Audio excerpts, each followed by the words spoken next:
আপনি যে শেয়ার মার্কেটটা দেখতে পাচ্ছেন এটা তো ঘুটপোকার দোকানে পরিণত হয়েছে। ভিতরে যখন ঢুকবেন বিনিয়োগকারীরা ওখানে গিয়ে দেখছে যে তার আত্মহত্যা করবার রশি ছাড়া ওই বাজারে আর কিচ্ছু বাকি নাই, সব দরবেশটা খেয়ে ফেলেছে। বাংলাদেশে যে একটা অলিগার্কি ডেভেলপ করেছে, একটা ক্লেপ্টোক্র্যাটিক সোসাইটি ডেভেলপ করেছে, যার একমাত্র লক্ষ্য হচ্ছে জনগণের রক্ত চুষে কিভাবে সেটাকে টাকায় বিক্রি করা যায় এবং বিক্রি করে নিজে বড়লোক হওয়া যায়, নিজে পশু হওয়া যায়, পশু থেকে দানব হওয়া যায়, দানব থেকে দৈত্য হওয়া যায়। এই দানব আর দৈত্য হবার প্রক্রিয়াটার মেশিনের নাম হচ্ছে শেয়ার মার্কেট সালমান এফ রহমানের কাছে। আমরা আজকে এখান থেকে শেয়ার মার্কেটকে ঘুরে দাঁড়ানোর জন্য একটা পূর্ণাঙ্গ কমিশন করবার দাবি করছি। গোপনে রুমের ভিতরে ওই প্রাইভেট মিটিং, রোমান্টিক আলাপের কমিশন হইতে পারবে না, পাবলিক হইতে হবে। কারণ এখানে 33 লক্ষ পরিবার জড়িত, 1.5 কোটি মানুষ জড়িত। উপদেশটাকে মাথায় রাখতে হবে, আপনাদের মতো আরবান মিডল ক্লাস কোটিপতির ফ্যামিলি থেকে এই বিনিয়োগকারীরা আসেন নাই। যে আওয়ামী লীগ যখন ক্ষমতায় আসে 2008-9-এ, তখন যার 1 লক্ষ টাকা সেভিংস ছিল, তার 10 বছর পরে আপনার 2018-19-এ এটা নাকি শূন্য হয়ে গেছে। তো বাই দিস টাইম যখন 16 বছর পরে আওয়ামী লীগ দেশ ছেড়ে পালিয়ে চলে গেছে, এই টাকাটা নাকি এই মাইনাস হয়ে গেছে। মানে আপনার শুধু 1 লাখ টাকা শূন্য হয়ে যায় নাই, আপনি বরং আপনার সেভিংস কন্ট্রাক্টেড হয়ে গেছে, আরো 20,000 টাকা আপনি লস করেছেন। লুটের বাজারে পরিণত হয়েছে, এটা একটা কাসিনো, জুয়ার বাজারে পরিণত হয়েছে। সালমান এফ রহমান থেকে শুরু করে এরা সবাই মিলে শত শত হাজার হাজার ফেক কোম্পানি করে নিজেরা ইনভেস্ট করে। আমাকে শেয়ার বাজারে আপনাদের নেতৃবৃন্দ এসেছিলেন, আমাকে এটা বুঝায় বলছেন, তারাই আবার ইনভেস্ট করে, তারাই দাম বাড়ায় একটা বেলুনের মতো বানায় ওভারনাইট সেই টাকাগুলো ওখান থেকে পুঁজিবাজার থেকে তুলে নিয়ে আসে। প্রিয় বিনিয়োগকারী ভাই বোনরা যারা আছেন, আসসালামু আলাইকুম। আমি খুবই দুঃখিত যে আমার ব্যাক টু ব্যাক মিটিংয়ের কারণে আমাকে চলে যেতে হচ্ছে। এখানে আমার খুব প্রিয় দুজন মেহমানও আছেন, দিদার ভাই আছেন, রতন ভাই আছেন। ওনাদের কাছে ক্ষমা চাচ্ছি শুরুতে যে আমাকে দৌড় দিতে হবে। শেয়ার বাজার নিয়ে ইতিমধ্যে আমাদের যে ক্ষুদ্র বুঝ, কারণ এটা হচ্ছে একটা টেকনিক্যাল ব্যাপার, আমি সব কিছু পার্সোনালি বুঝি ব্যাপারটা তা না, তবে আপনাদের পক্ষ থেকে যে কাগজপত্রগুলো আমাকে দেওয়া হয়েছে 21 দফা, তারপরে 12 দফার যে কাগজগুলো, এগুলো আমি নিজে পড়েছি, বোঝার চেষ্টা করেছি এবং রেলেভেন্ট অথরিটির যাদের সাথে আমাদের যোগাযোগ আছে তাদেরকে আমরা কাগজপত্রগুলো পাঠিয়েছি এবং বলেছি যার যেখানে সুযোগ আছে এটার ব্যাপারে অ্যাকশন নেবার জন্য। দ্বিতীয় বক্তব্য হচ্ছে যে বাংলাদেশে আপনার আওয়ামী লীগ সরকার আসলেই শেয়ার মার্কেট ধসে পড়বার একটা কোরিলেশন আছে। আওয়ামী লীগ আর শেয়ার মার্কেট লুটপাট, Salman F Rahman share market লুটপাট, এটা যেন কেমন একটা অঙ্গাঅঙ্গিভাবে জড়িয়ে আছে।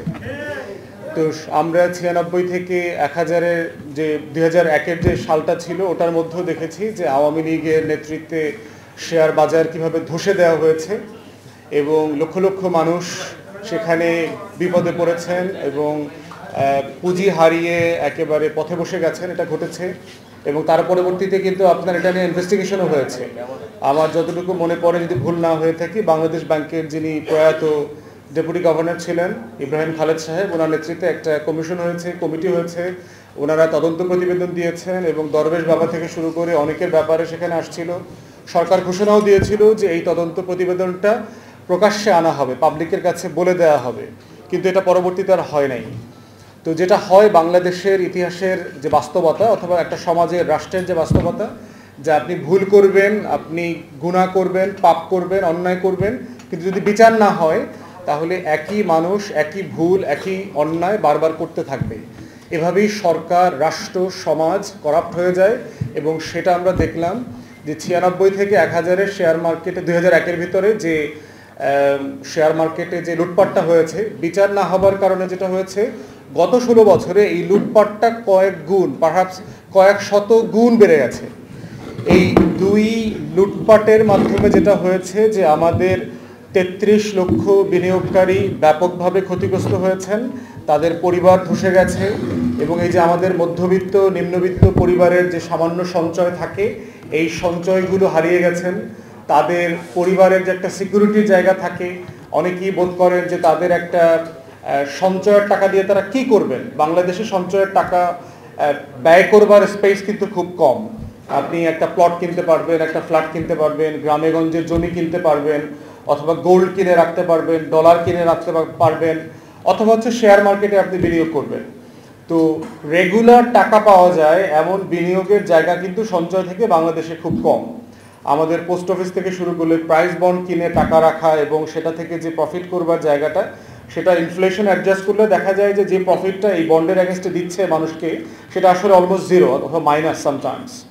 এফডিআর যেটা করে রাখছে, এফডিআর এর অ্যাগেনস্টেও যে প্রফিট দিচ্ছে ব্যাংকগুলো, সেটা যদি আপনি বাংলাদেশের বাজারের চলমান ইনফ্লেশন অ্যাডজাস্ট করেন, দেখবেন যে আলটিমেটলি কোনো সঞ্চয় পাচ্ছে না, নাম্বারে পাচ্ছি যে আমার 3 লাখ টাকা আছে, এই 3 লাখ টাকার বদলে আমি প্রতি মাসে হয়তো 10,000 টাকা পাচ্ছি। কিন্তু 10,000 টাকার ভ্যালু যে পেপার নোট, পেপার কারেন্সির কারণে যে প্রতি মাসে মান্থ অন মান্থ বেসিস যে ড্রপ করছে, সেটা আবার আমরা বিবেচনায় নিচ্ছি না। তো না নেবার কারণে যেটা হচ্ছে যে টোটাল সঞ্চয়টা জিরোতে পরিণত হয়ে গেছে।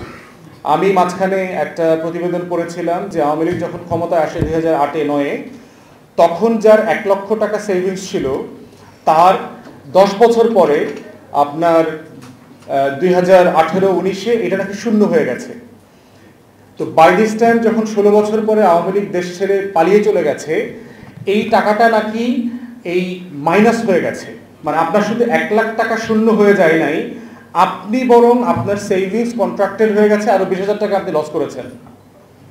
তো সেই জায়গাতে আমাদের সেভিংসের এবং পুঁজি বিনিয়োগ বাজারটা একটা বড় জায়গা ছিল, যেখানে আমাদের মানে বিনিয়োগকারীদের জায়গা থেকে তারা তাদের সঞ্চয়টাকে বিনিয়োগ করবেন, আর যারা এন্টারপ্রেনিউর আছেন, উদ্যোক্তা আছেন, ব্যবসায়ী আছেন, তারা এখান থেকে ফান্ড রেজ করবেন, ফান্ড রেজ করে তারা ব্যবসা করবেন, প্রফিট করবেন, প্রফিটটাকে শেয়ার করবেন। তো সেই পুরো জায়গাটা একটা লুটের বাজারে পরিণত হয়েছে, এটা একটা কাসিনো, জুয়ার বাজারে পরিণত হয়েছে।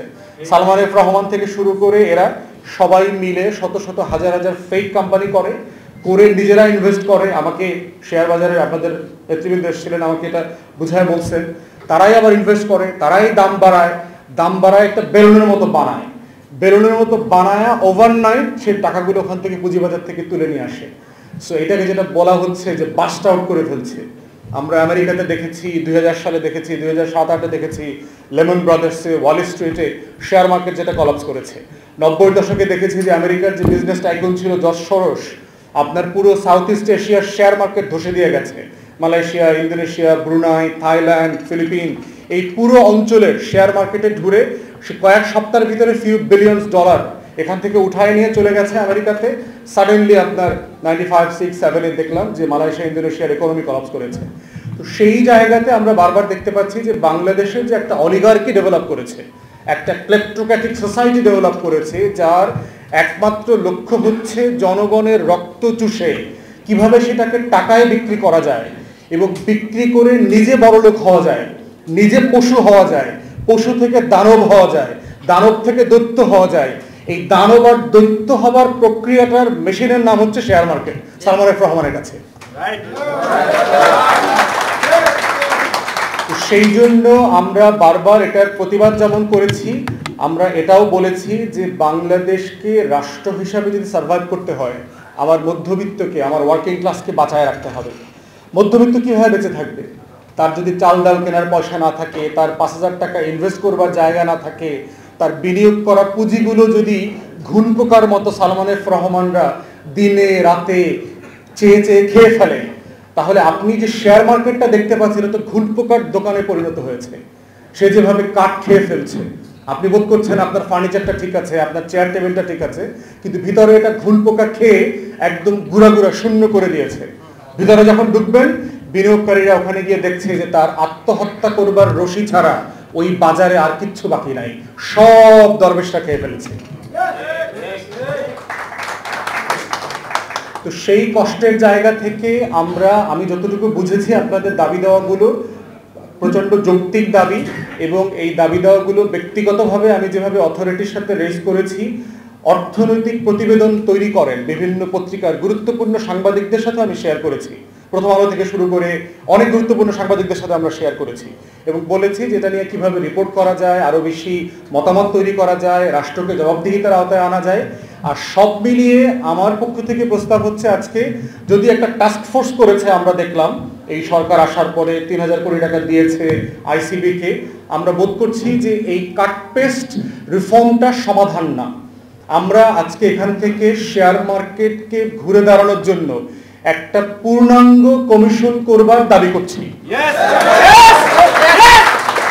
এই কমিশনের কাজ হবে হচ্ছে বিনিয়োগকারীদের সাথে তারা কথা বলবেন, অর্থনীতিবিদদের সাথে তারা কথা বলবেন, তারা স্টক এক্সচেঞ্জ বোঝেন, ঢাকা এবং চিটাগংয়ের মার্কেট বোঝেন, তাদের সাথে কথা বলবেন, মার্চেন্ট ব্যাংক, ব্রোকার হাউস বোঝেন, তাদের সাথে কথা বলবেন, এবং যারা পরিবারগুলো ধসে গেছে, এবং আমি বারবার বলছি প্রত্যেকটা কমিশন পাবলিক হইতে হবে, গোপনে রুমের ভিতরে ওই প্রাইভেট মিটিং রোমান্টিক আলাপের কমিশন হইতে পারবে না, পাবলিক হইতে হবে।